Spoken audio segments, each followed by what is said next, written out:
পৃথিবীতে এমন একটি রহস্যময় জায়গা আছে যেখানে চারদিকে নীরবতা বিরাজ করছে। হাজার হাজার কিলোমিটার পর্যন্ত মানুষের কোনো চিহ্ন বা অস্তিত্ব নেই, যাকে বলা হয় স্পেসশিপের কবরস্থান। রহস্যময় এই জায়গাটির নাম পয়েন্ট নিমো। ধূমকেতুর এই পর্বে থাকছে স্পেসশিপের কবরস্থান খ্যাত পয়েন্ট নিমো নিয়ে। আজ পর্যন্ত এই জায়গায় কেউ পৌঁছাতে পারেনি। সেখানে নেই কোনো প্রাণী বা গাছপালা, তবে রহস্যময় এই স্থান থেকে শোনা যায় ভয়ঙ্কর সব শব্দ। পয়েন্ট নিমোর কাছাকাছি কোথাও কোনো মানুষের বসবাস নেই।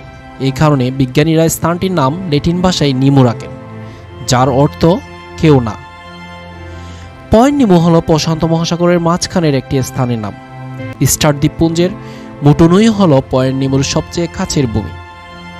নাসা 1971 সাল থেকে নিমো নামক স্থানটি স্পেসশিপের কবরস্থান হিসেবে ব্যবহার শুরু করে। এরপর রাশিয়ার মির স্পেস স্টেশন ও নাসার প্রথম মহাকাশ স্টেশন স্কাইল্যাব সহ বিশ্বের সেরা কিছু মহাকাশযানের 263টিরও বেশি আবর্জনা এই অঞ্চলে বিধ্বস্ত হয়েছে।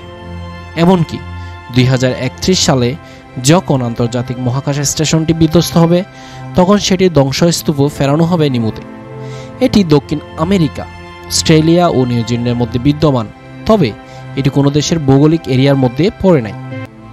যে মানুষটি প্রথম পয়েন্ট নিমোর সুনির্দিষ্ট অবস্থান গণনা করেছিলেন, তিনিও কখনো এটি পরিদর্শন করেননি।